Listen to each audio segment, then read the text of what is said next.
Bendiciones a todos, Dios los bendiga. Bueno, vamos a concluir el estudio de ayer de la justificación por la fe. ¿Qué tiene que ver el Espíritu Santo?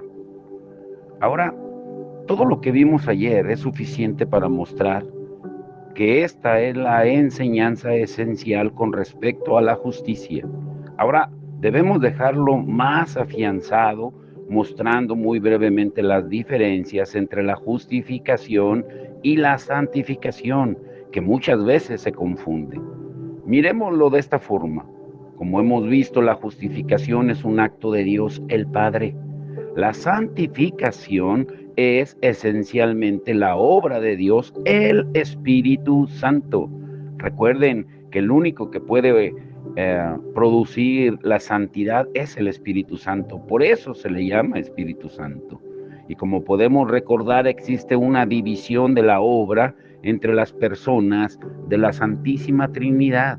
El Padre es quien declara justos y rectos. El Espíritu Santo es quien santifica. En segundo lugar, la justificación ocurre fuera de nosotros, como en un tribunal.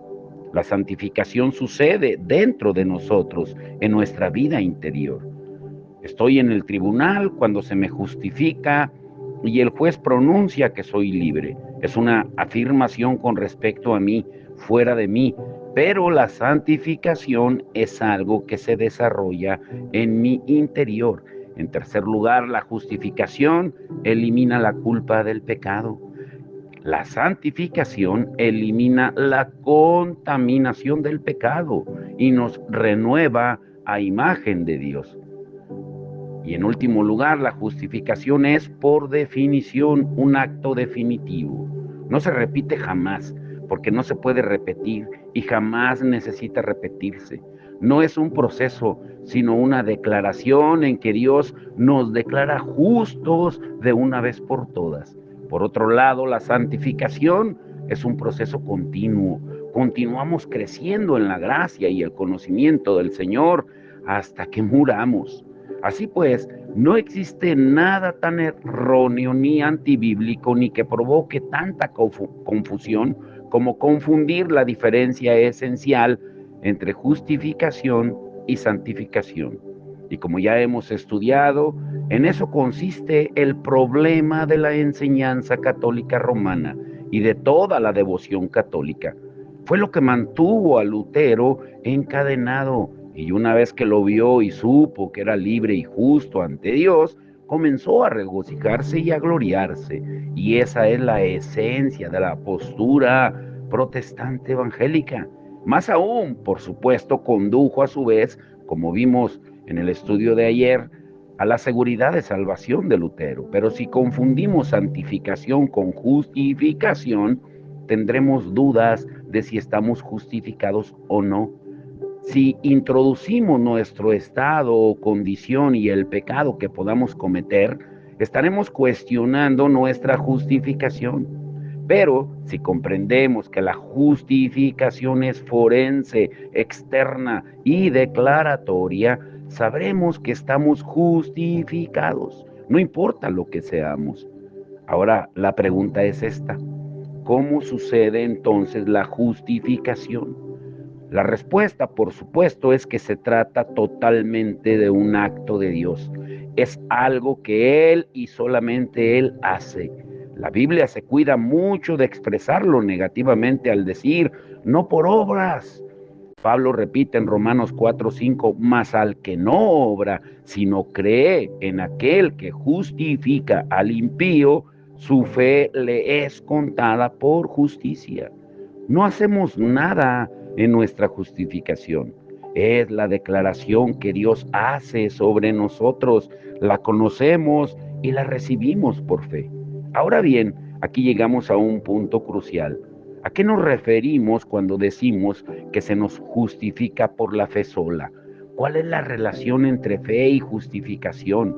Esto es importante, porque algunas personas piensan que significa que se nos justifica por nuestra fe, pero esa es la esencia misma de la herejía y debe condenarse en su totalidad. Sí, se nos justifica a causa de nuestra fe o debido al ejercicio de nuestra fe. Nuestra salvación viene a deberse fundamentalmente a las obras y Dios no justifica por esta obra que hemos efectuado y que llamamos fe. Pero la Escritura no dice que recibamos la justificación a causa de nuestra fe o por el ejercicio que hagamos de ella. Dice que somos justificados por fe, lo que significa que la fe es el instrumento y nada más que el instrumento por el cual se nos capacita para recibir la justicia que Dios nos da. Ahora, preguntémonos si comprendemos el significado de esto. Hay personas que dicen que el cambio que supuso la venida de Cristo al mundo y su muerte en la cruz fue que hasta entonces Dios había juzgado a los hombres y mujeres según la ley. Pero dicen que ahora la ley se ha puesto a un lado, que ya no existe y que Dios ya no pide que la guardemos. Pero eso no es verdad. Ahora, escuchen muy bien esto. Esto es muy interesante. Lo único que nos pide es que creamos en el Señor Jesucristo y si lo hacemos nos declarará justos. Pero eso es una completa parodia de la enseñanza apostólica. La Biblia nunca dice eso en ningún sitio, porque de ser cierto, lo que vendría a salvarnos sería nuestra creencia en el Señor Jesucristo. Escuchen muy bien esto, porque esto puede sonar paradójico si no se entiende. La enseñanza bíblica es que la fe, nuestra fe, no es la base de nuestra justificación. La base de nuestra justificación es la justicia que el Señor Jesucristo nos imputó, nos dio. Cristo es mi justicia, no yo.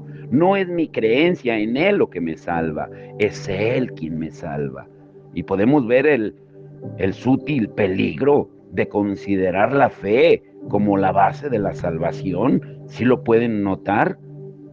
Y yo sé que se están preguntando, bueno, ¿y dónde entra la fe? La fe, escuchen esto, no es sino el canal, el instrumento por el que esta justicia de Cristo viene sobre nosotros. Y tal como vimos cuando consideramos la fe, Dios lo hace así, nos da un nuevo nacimiento, nos da este poder o facultad de la fe y luego nos capacita para ejercitarla. Y a través de este ejercicio de la fe recibimos la justicia que Dios nos imputa. Todo es de Dios, porque por gracia sois salvos por medio de la fe, y esto no de vosotros, pues es don de Dios, dice Efesios 2:8. Si no hubiéramos recibido el don de la fe, no podríamos recibir la justicia de Cristo, pero no nos justifica nuestra fe, sino la justicia de Cristo. Pero un momento puede decir alguien, al decir eso no estás olvidando lo que Santiago dice acerca de la fe en el capítulo 2, versos 14 al 26. No contradice aquí la enseñanza de Pablo en Romanos 4, porque Pablo dice por la fe sola y Santiago dice por obras. ¿Qué hay de eso? Escuchen esto.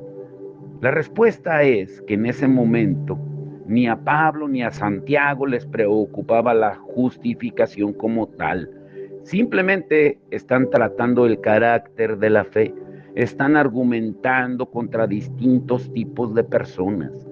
Pablo se enfrenta a las personas que creían poder justificarse por medio de sus obras, por sus vidas y acciones. Y para ellos dice, no, la justificación es por la fe sola y fue la fe de Abraham la que le salvó.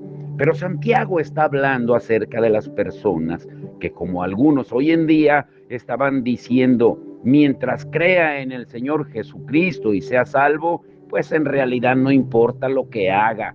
Si digo que soy cristiano y creyente, bien puedo hacer lo que quiera, mis pecados serán perdonados.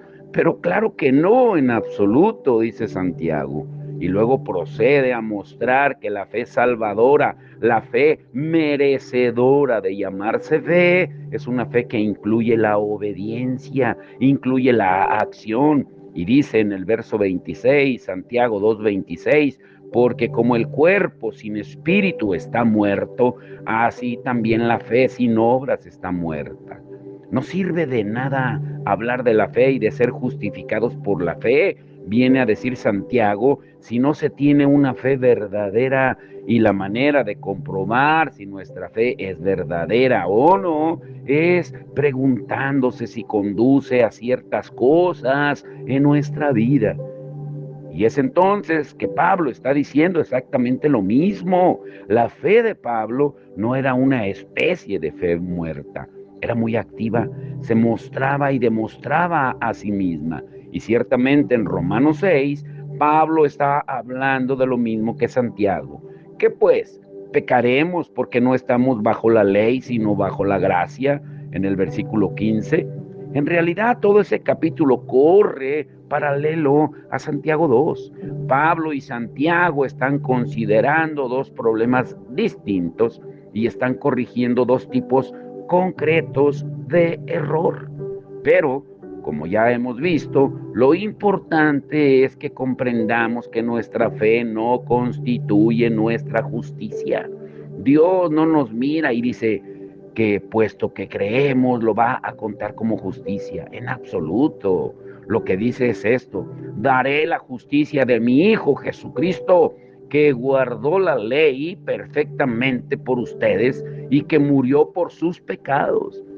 Es completamente justo ante la ley y nos ha representado ante ella. Ha cumplido cada jota, cada tilde, y por lo tanto les daré su justicia. O sea, nos llama a creer en Él y nos ha dado por medio del don de la fe el poder de creer.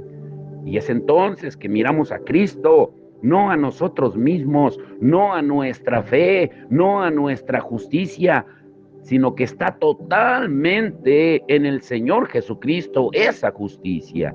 Dios le ha hecho sabiduría, justificación, santificación y redención, como dice Pablo en 1 Corintios 1:30. Entonces no nos apoyemos en nada que haya en nosotros, ni tan siquiera en nuestra fe. Nuestra fe nos hace descansar completamente sobre nuestro Señor Jesucristo. Y sabiendo que Dios nos ha imputado su justicia, sabemos que estamos reconciliados con Dios.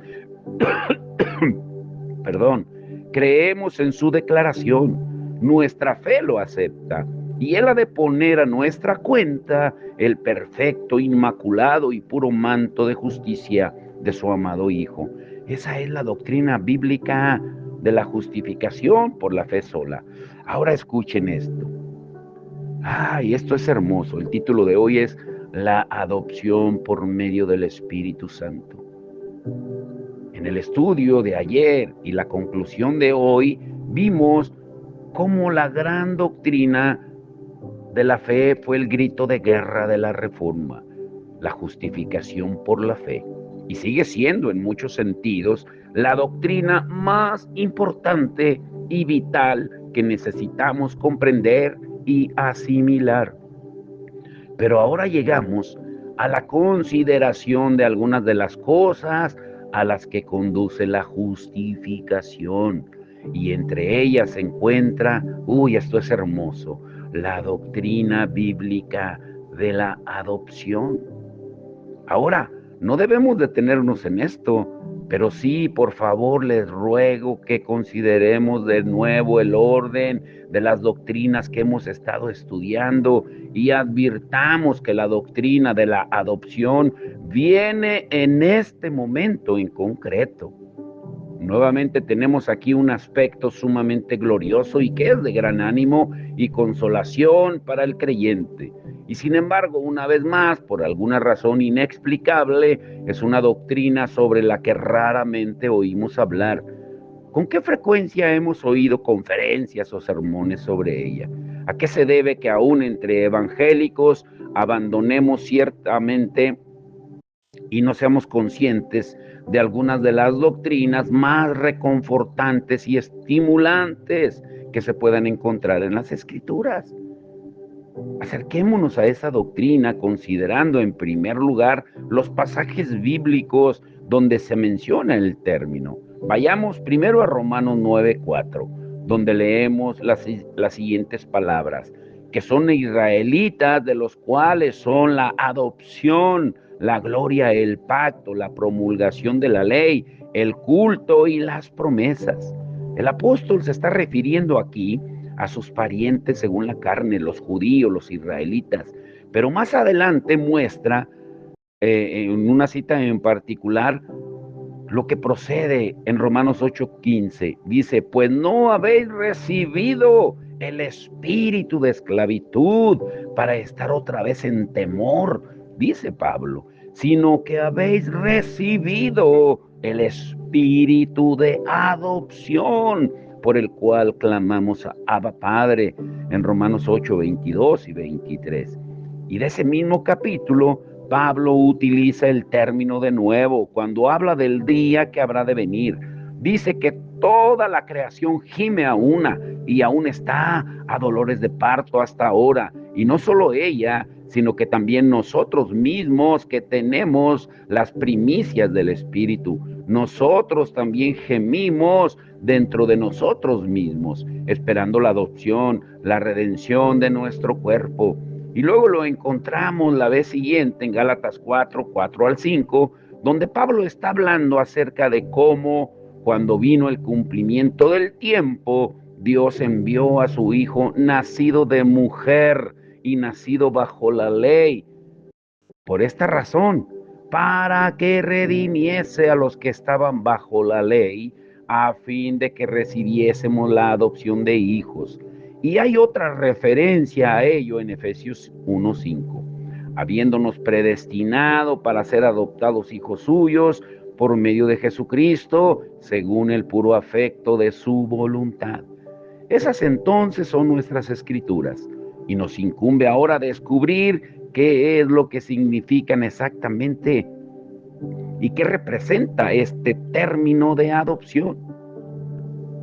Así pues, al llegar a una definición, sería mejor que quizá en primer lugar lo viéramos desde el punto de vista de la etimología, o sea, la raíz del significado de la palabra, y es el siguiente: poner a un hijo. Pero en las lenguas antiguas también venía a significar lo que aún significa entre nosotros, es decir, la transferencia de una familia a otra y la ubicación del que había sido transferido como hijo o hija en la nueva familia, en la segunda. Ahora escuchen esto.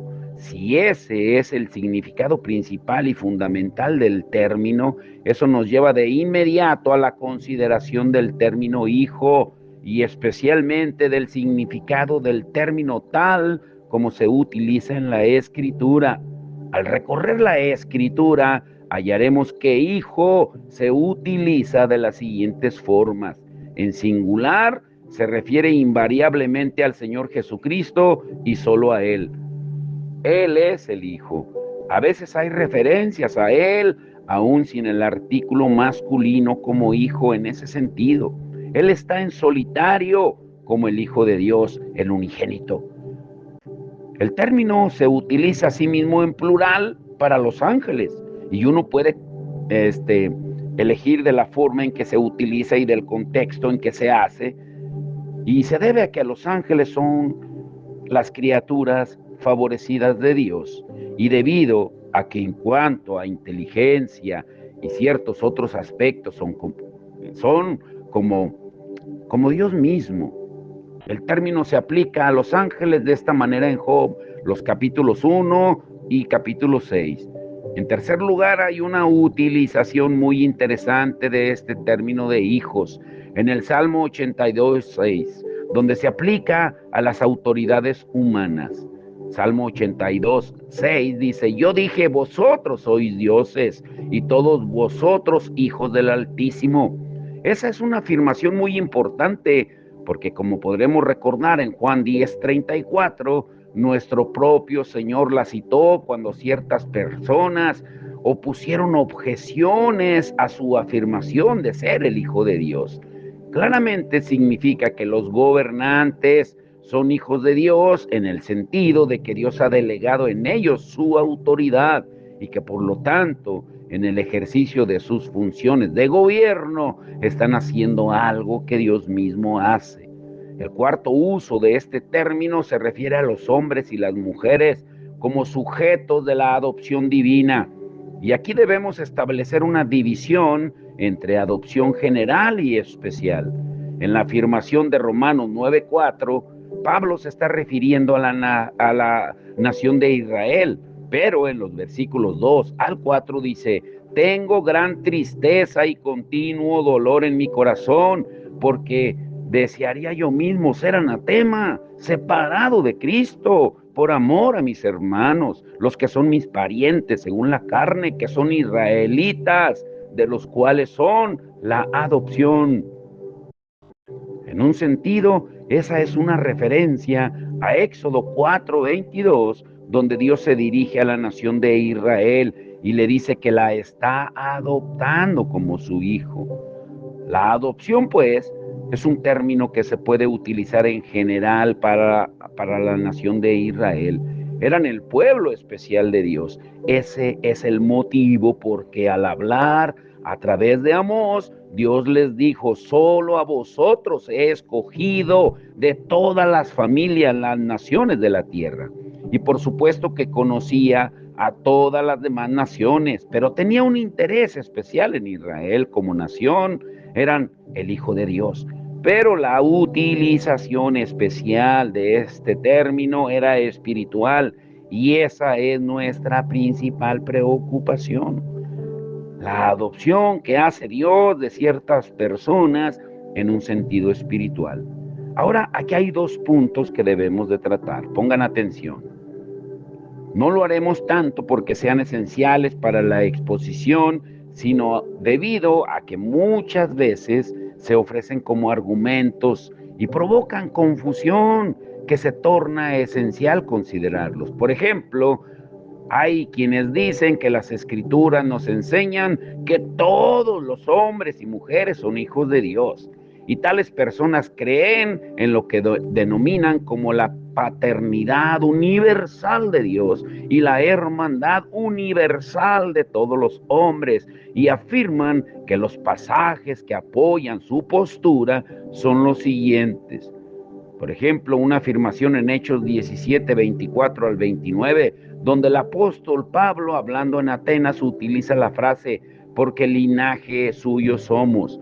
Pero esa es una afirmación, claro, de suma importancia. Pablo está hablando a los atenienses acerca de este Dios al que adoran con ignorancia.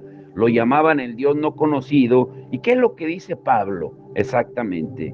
Dice: el Dios que hizo el mundo y todas las cosas que en él hay, siendo Señor del cielo y de la tierra, no habita en templos hechos por manos humanas, ni es honrado por manos de hombres, como si necesitase de algo, pues Él es quien da a todos vida y aliento y todas las cosas, y de una sangre ha hecho todo el linaje de los hombres, para que habiten sobre toda la faz de la tierra, y les ha prefijado el orden de los tiempos y los límites de su habitación, para que busquen a Dios, si en alguna manera palpando puedan hallarle, aunque ciertamente no está lejos de cada uno de nosotros, porque en Él vivimos y nos movemos y somos, como alguno de vuestros propios profetas también lo ha dicho, porque linaje suyo somos. Siendo pues linaje de Dios, no debemos pensar que la divinidad sea semejante a oro o plata. El segundo pasaje que se suele citar es Hebreos 12:9, donde el autor nos exhorta a ser obedientes y no protestar ante el castigo de Dios. Nos dice que todos estamos sujetos a nuestros padres terrenales, y luego argumenta: ¿por qué no obedeceremos mucho mejor al Padre de los Espíritus y viviremos? Y nuevamente, en Santiago 1:17, encontramos una referencia a Dios como el Padre de las luces, en el cual no hay mudanza ni sombra de variación. Así pues, ¿qué podemos decir entonces a esta aseveración de que Dios es el Padre de todos los hombres y que todos los hombres son por lo tanto hijos de Dios? Bueno, aquí viene la esencia, escúchenlo. La primera respuesta es que esos mismos pasajes se refieren claramente a la relación de Dios con todas las personas de la creación y tan solo en la providencia. Son muy similares a Primera de Timoteo 4:10, donde se nos dice que Dios es el Salvador de todos los hombres, mayormente de los que creen. Se trata de la misma distinción. Dios es el creador de toda la humanidad en ese sentido. Es el Padre de los espíritus de todos los hombres, pero no tiene nada que ver con la redención y con la relación especial de Dios con los hombres y las mujeres en términos de la adopción como hijos. Esa es una distinción que encontramos por toda la Escritura. Ya hemos visto que en el Antiguo Testamento Dios considera a Israel como su hijo de forma especial. Y por ese motivo dice en Amós 3:2, a vosotros solamente he conocido de todas las familias de la tierra. Pero esa distinción la encontramos especialmente en el Nuevo Testamento, en Juan 1:12. Mas a todos los que le recibieron, a los que creen en su nombre, les dio potestad de ser hechos hijos de Dios. Obviamente, pues, todas las personas que reciben este poder o derecho o autoridad para convertirse en hijos de Dios se encuentran en una categoría completamente distinta de los que no creen, porque estos son los que creen en su nombre y la adopción solo les sucede a ellos, no a los otros.